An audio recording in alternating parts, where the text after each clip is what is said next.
I'm going to share with you 5 resources developed and maintained by federal or state agencies that can be of huge value to budding and experienced homesteaders alike. Whether you're in the research phase and considering your options for a move to the country, or you're looking to do more in your current environment, here are 5 resources you're probably not aware of, even though you've paid for them with your tax dollars.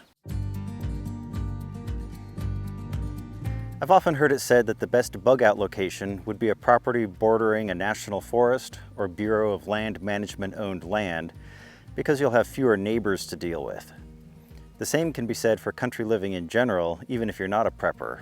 The minimal regulations that exist in many rural areas is one of the things that makes country living so appealing. However, the same lack of regulation applies to your neighbors too. Just the other day I saw someone on Facebook complaining that her neighbor plays loud music all night and the sound carries across the mountaintop for a mile or more.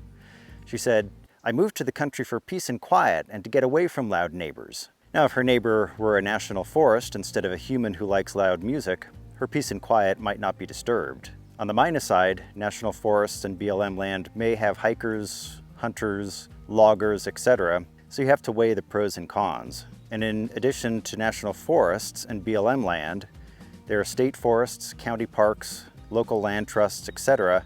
So how do you know what's nearby? Well, fortunately, the United States Geological Survey has an interactive map that shows protected lands across the country. And so we begin our list with the Protected Areas database of the US, and the URL is maps.usgs.gov/PADUS.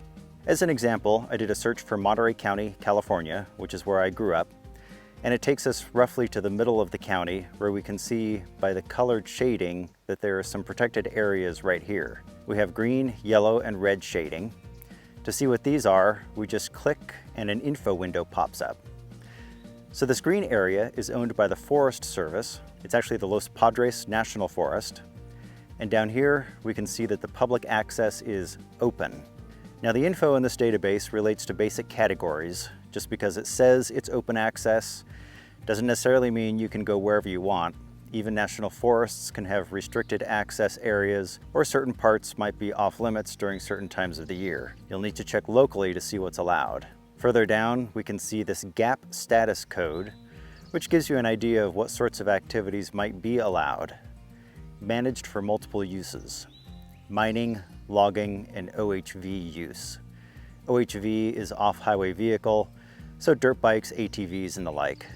Now, this doesn't necessarily mean that all these activities will be permitted, they're just examples. So again, check locally.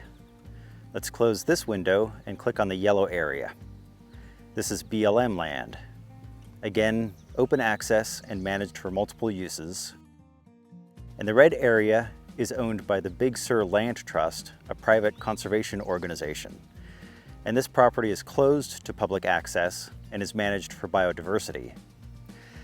So if you really want peace and quiet, it might be better to live next to the Big Sur Land Trust property rather than the Los Padres National Forest. Next up is another interactive map maintained by a federal agency. You're probably going to want to grow something on your homestead, and more than likely you're too far from the city to be connected to a municipal sewer system, so that means a septic tank and a leach field. And what do growing things and leach fields have in common? The answer is soil. The United States Department of Agriculture Natural Resources Conservation Service maintains the Web Soil Survey database with tons of information accessible via an interactive map. The URL is long. It's websoilsurvey.sc.egov.usda.gov, so it's easier to just Google Web Soil Survey. You can use the tabs on the left to enter an address, or you can use the map.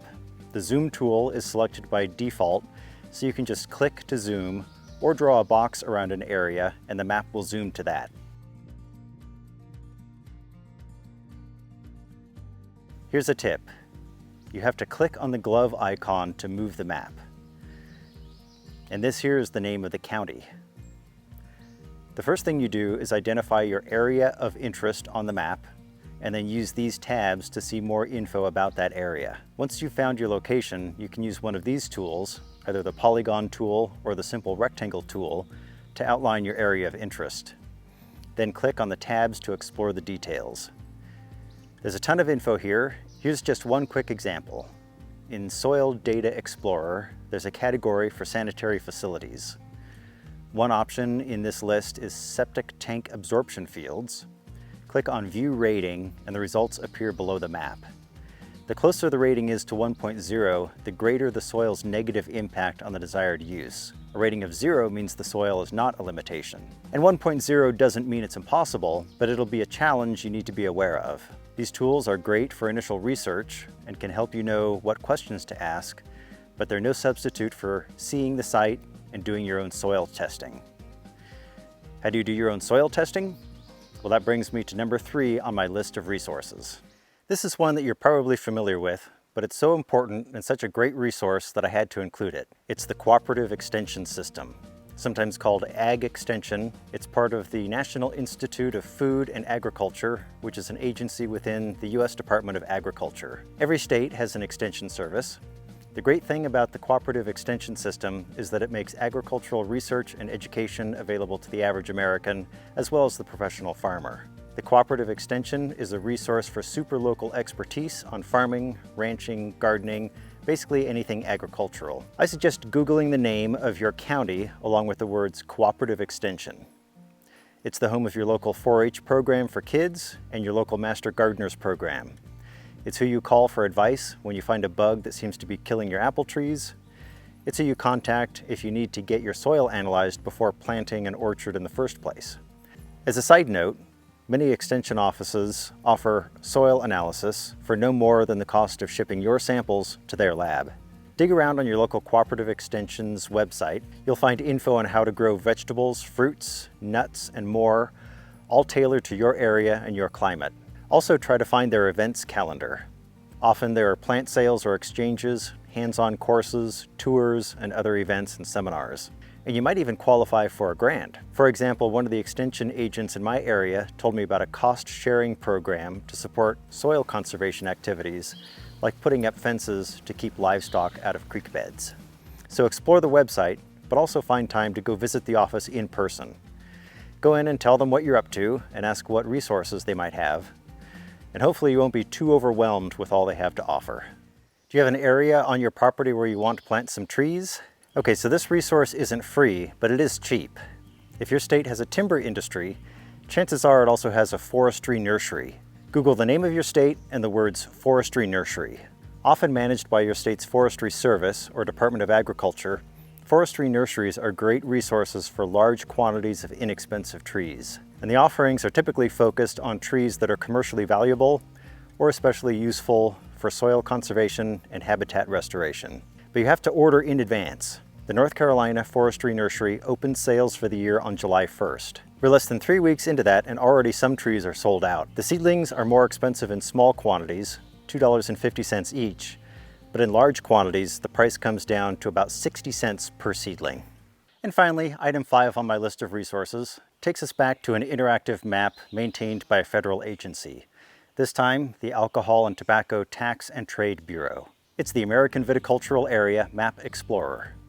The URL is ttb.gov/wine/ava-map-explorer, or just Google TTB AVA map. In winemaking, there's a concept called terroir that basically says that the characteristics of a wine are determined by the specific climate, soil, farming practices, and even the slope and elevation of the vineyard where the grapes are grown. Areas of similar terroir are sometimes grouped into these American Viticultural Areas, or AVAs. For example, Napa Valley is an AVA, and in order for the wine to be labeled as Napa Valley, at least 85% of the wine in the bottle must be from grapes grown within the AVA. So having a specific AVA listed on a bottle is an indication of quality and regional typicity. Even if you're not planning to start a winery, it's interesting to know if you're in an AVA. If so, there's likely to be a local winery nearby. So I hope you enjoyed this list of 5 government resources for current and future homesteaders. How many of them were you familiar with? Are there any resources that I missed? If you found this video valuable, please go ahead and give it a like and share it with any like-minded individuals you might know. It'll probably be a couple of weeks before I do another update video on the Homestead Winery project, but there are some major changes afoot.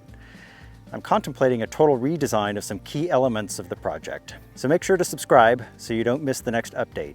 In the meantime, take care of yourself and cheers.